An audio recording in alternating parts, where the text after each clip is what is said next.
Nas primeiras décadas do século XVI, o catolicismo ainda era a principal religião da Europa, mas a partir de então, a devoção dos fiéis passou a ser disputada por diferentes igrejas. Foi um momento de perda da supremacia católica e do surgimento das chamadas igrejas protestantes. A Europa respirava ares renascentistas quando, em 1506, sob as ordens do Papa Júlio II, iniciam-se os projetos para a construção da nova basílica dedicada a São Pedro, em Roma.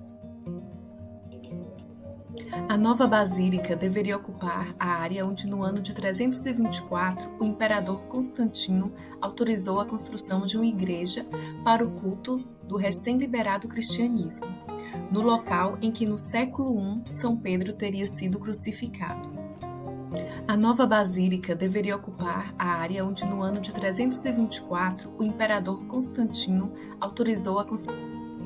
Essa é a vista atual da Basílica de São Pedro no Vaticano, considerada Patrimônio Mundial da Humanidade pela Unesco desde 1984.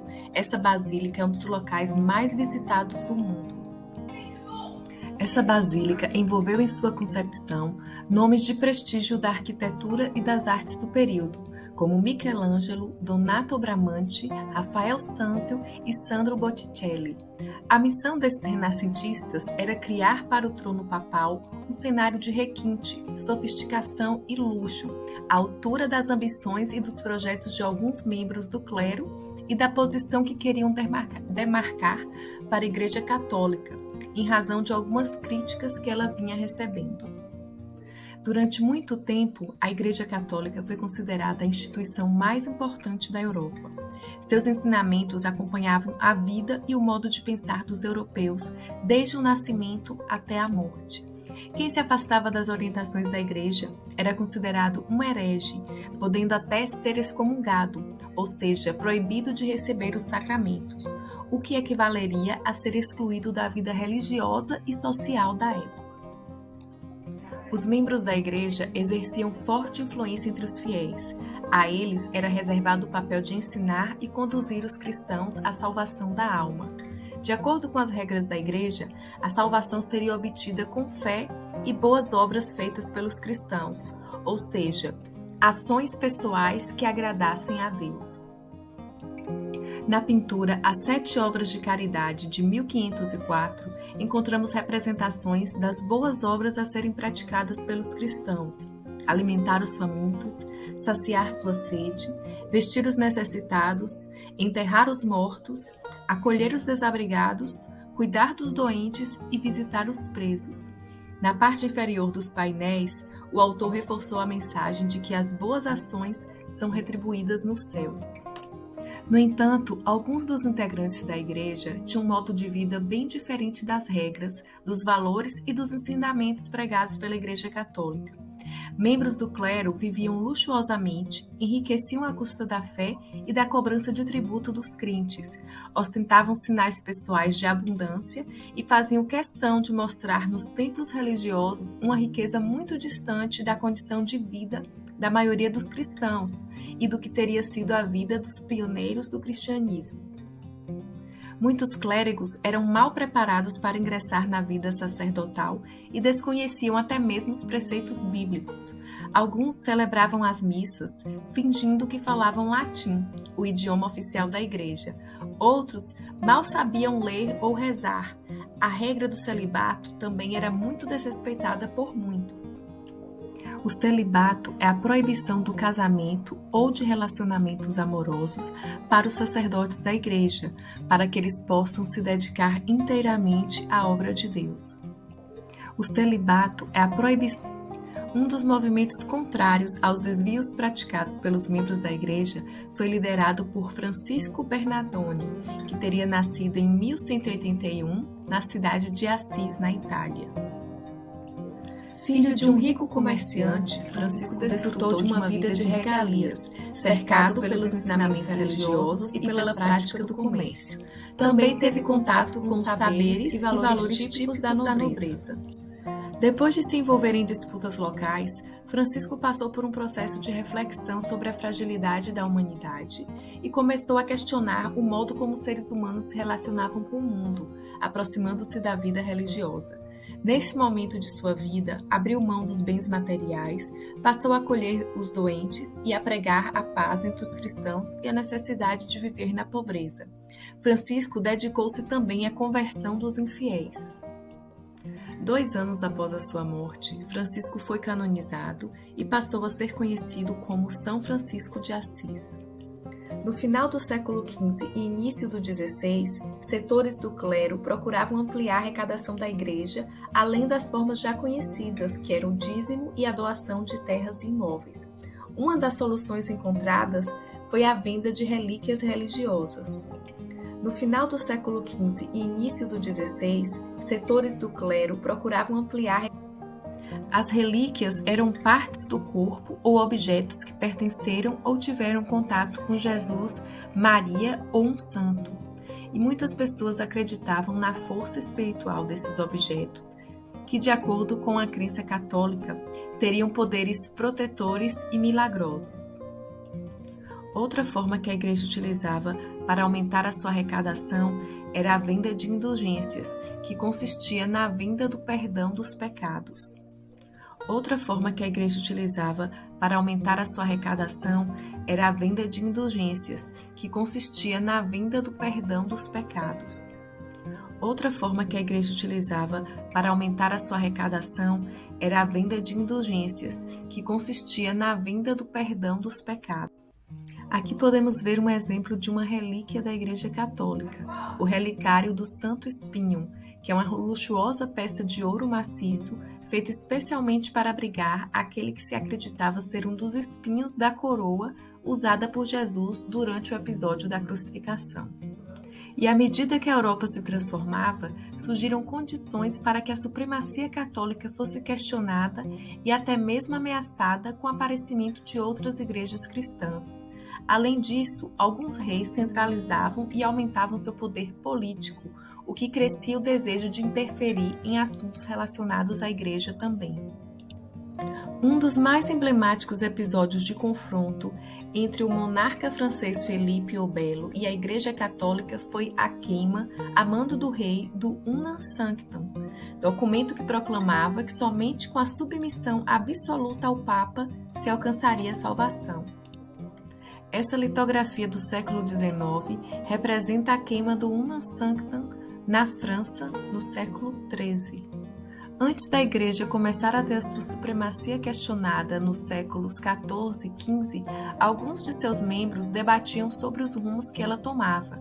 Muitos propuseram mudanças como a simplificação e o uso da língua local nos cultos, a solicitação de que o clero vivenciasse os ideais de pobreza e simplicidade presentes no Evangelho, o repúdio ao apego aos bens materiais e a valorização dos fiéis da Igreja, que diminuía a importância do clero.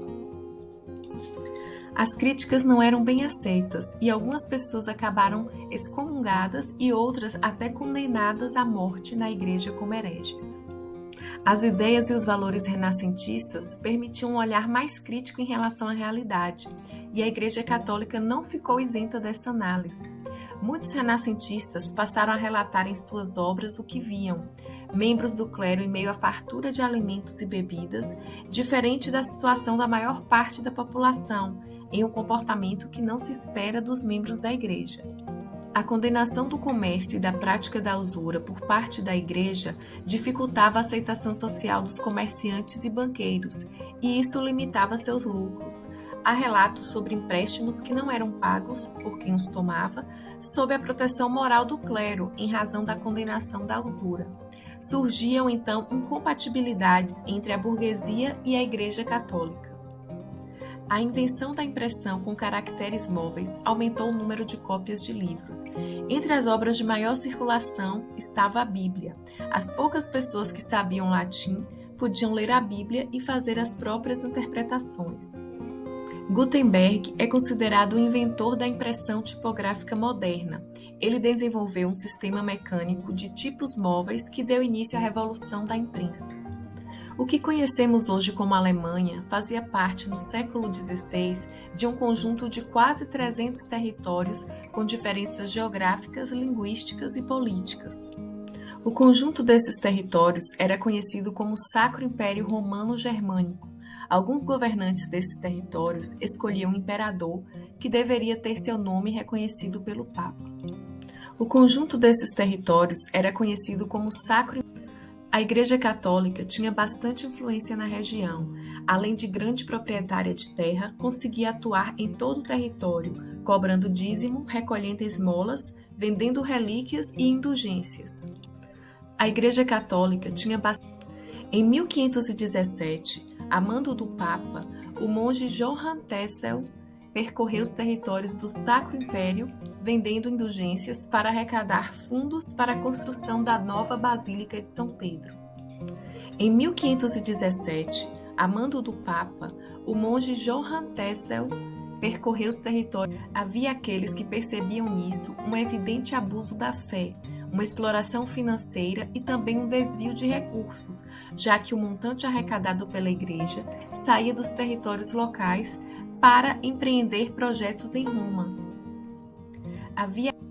A partir de então, surgiu na Saxônia um movimento contra o Monte Tetzel, que além de ser proibido de entrar nesse território, passou a ser duramente criticado. Neste momento, em 31 de outubro de 1517, o monge Martinho Lutero, professor de teologia da Universidade de Wittenberg, torna público o seu ponto de vista sobre a venda de indulgências, fixando na porta da igreja de Wittenberg suas 95 teses. Em uma dessas teses, Martinho Lutero dizia: serão condenados em eternidade, juntamente com seus mestres, aqueles que se julgam seguros de sua salvação através de carta de indulgência. Lutero acreditava que nem as boas ações, nem os agrados feitos a Deus por meio do clero garantiriam a redenção. Para ele, a salvação humana estava na fé. As pessoas deveriam manter-se inabaláveis em sua fé, pois é ela que permite a aceitação de Deus, e caberia somente a Deus perdoar as pessoas. Ao saber da ação do monge alemão, o Papa exigiu que ele desmentisse publicamente tudo o que dissera. Lutero recusou-se e rompeu com a Igreja de Roma. A tentativa do Papa em puni-lo provocou o protesto dos nobres que apoiavam as ideias de reforma de Lutero. Por essa razão, seus seguidores ficaram conhecidos como protestantes. Alguns nobres apoiaram Lutero porque, além de concordarem com suas propostas de reflexões teológicas, tinham interesse em diminuir a influência da Igreja Católica no Sacro Império. Esse apoio foi decisivo para poupá-lo da punição, consolidar a reforma protestante e formar então a Igreja Luterana. Lutero traduziu a Bíblia para o alemão, tornando a sua leitura possível para os alfabetizados nessa língua. Assim, divulgou sua convicção de que somente a fé aproximava os seres humanos de Deus. Ele também aboliu o clero e negou a infalibilidade do Papa. Essa nova igreja manteve apenas os sacramentos do batismo e da Eucaristia e aboliu o culto aos santos. Essa nova igreja manteve apenas os sacramentos do batismo e da Eucaristia e aboliu o culto. Ao contrário do catolicismo, a Igreja Luterana defendia que o governo do país deveria ser mais poderoso que a Igreja, e isso interessou diretamente a muitos reis e príncipes. Alguns príncipes alemães mantiveram-se católicos, outros tornaram-se protestantes. Os súditos tinham de acompanhar as escolhas dos seus príncipes, tal príncipe, tal religião. Os camponeses alemães se inspiraram nas críticas de Lutero para defender a divisão das terras da Igreja Católica. Embora tivessem se convertido à nova religião, Lutero não aprovava as lutas desses camponeses, pois os achava radicais e desobedientes. Camponeses ansiosos por mudanças revoltaram-se em diferentes localidades do Sacro Império. O movimento, que apresentava fragilidade em relação à sua organização, foi violentamente reprimido pelos nobres, resultando em milhares de mortes. Lutero encontrou nos nobres o apoio necessário para se contrapor à Igreja Católica e foi ao lado deles que permaneceu diante da revolta dos camponeses, defendendo a ideia de que a desobediência ao príncipe constituía uma falta grave por opor resistência a uma ordem do governante. Pontos para não esquecer. Martinho Lutero defendia a salvação pela fé, escreveu 95 teses contra a venda de indulgências, traduziu a Bíblia para o alemão, manteve os sacramentos do batismo e da Eucaristia, aboliu o culto aos santos e incentivou o poder dos reis. As ideias defendidas por Lutero e toda a movimentação no Sacro Império Romano-Germânico se difundiram pela Europa. Foram muito aceitas na Suíça, que foi com essa expectativa que em 1536 chegou a Genebra um seguidor de Lutero chamado João Calvino. Embora Calvino tivesse recebido influência da Igreja Luterana, ao longo dos anos criou suas próprias regras, que deram origem em 1536 a uma nova igreja protestante, a calvinista. João Calvino era filho de pais católicos e teve a oportunidade de estudar teologia e direito e de conhecer as ideias humanistas. Sua aproximação ao protestantismo ficou evidente quando se manifestou publicamente para que o rei francês tivesse compaixão daqueles que eram punidos pela Igreja Católica por aderirem às ideias de Lutero. A exemplo do luteranismo, o calvinismo também não aceitava a autoridade do Papa, rejeitava o culto aos santos e reconhecia 2 sacramentos, o batismo e a Eucaristia. Calvino pregava ainda a existência da predestinação, ou seja, a salvação e a condenação da alma pela vontade divina. Nada do que as pessoas fizessem adiantaria para mudar o caminho definido por Deus. Se uma pessoa estivesse entre os eleitos, aqueles que seriam salvos teriam uma vontade natural de fazer o bem e de auxiliar quem precisasse. O católico deveria, com a ajuda da graça, merecer a própria salvação por suas obras. Ao contrário do católico, ele era liberado da angústia da morte, porém, ao escolher a palavra e aceitar suas exigências, deveria demonstrar que Deus o elegeu. Em 1541, Calvino tornou-se dirigente político e religioso da cidade de Genebra. Passou a impor uma rígida disciplina de hábitos e costumes, valorizando o trabalho e condenando a diversão. Calvino criou o consistório, um órgão de controle da política, da economia e dos costumes. O consistório tinha como função principal fiscalizar a moral pública e particular. Essa função era cumprida não somente por meio da punição do comportamento antissocial, mas também por uma devassa constante na vida particular de cada indivíduo. Uma comissão do consistório visitava cada casa sem aviso prévio, a fim de investigar os hábitos dos moradores, dançar, jogar cartas, ir ao teatro, trabalhar ou divertir-se no dia do Senhor. Tudo isso era punido como obra de Satanás. Os calvinistas da França foram chamados de huguenotes, os da Inglaterra de puritanos e os da Escócia de presbiterianos. Os puritanos que foram perseguidos na Inglaterra fugiram para a América do Norte, onde fundaram as 13 colônias que deram origem aos Estados Unidos. Pontos para não esquecer. João Calvino recebeu influência da Igreja Luterana, acreditava na predestinação, ou seja, salvação por vontade divina. Ele manteve o sacramento do batismo e da Eucaristia, a obra de caridade era como forma de gratidão e criou o consistório fiscal da moral. A história da Igreja Anglicana pode até parecer uma história de amor, mas na verdade foi tudo pelo poder. Na Inglaterra do século XVI, o rei Henrique VIII, então católico, herdou um reino cheio de dívidas e não tinha um filho homem que pudesse ocupar o trono após a sua morte. Ele resolveu então se separar da rainha Catarina de Aragão, que não conseguiu lhe dar um herdeiro homem, para se juntar a uma camareira da corte, Ana Bolena. Para fazer de Ana Bolena a sua nova esposa e rainha, ele precisava que o Papa Clemente VII concedesse a anulação de seu casamento. Diante da resposta negativa do Papa, o rei rompeu com a Igreja Católica em 1534, convocou uma assembleia dos membros do clero para anunciar a criação de uma nova igreja, independente da católica, a Igreja Anglicana, e ameaçou puni-los caso não aceitassem como chefe da igreja.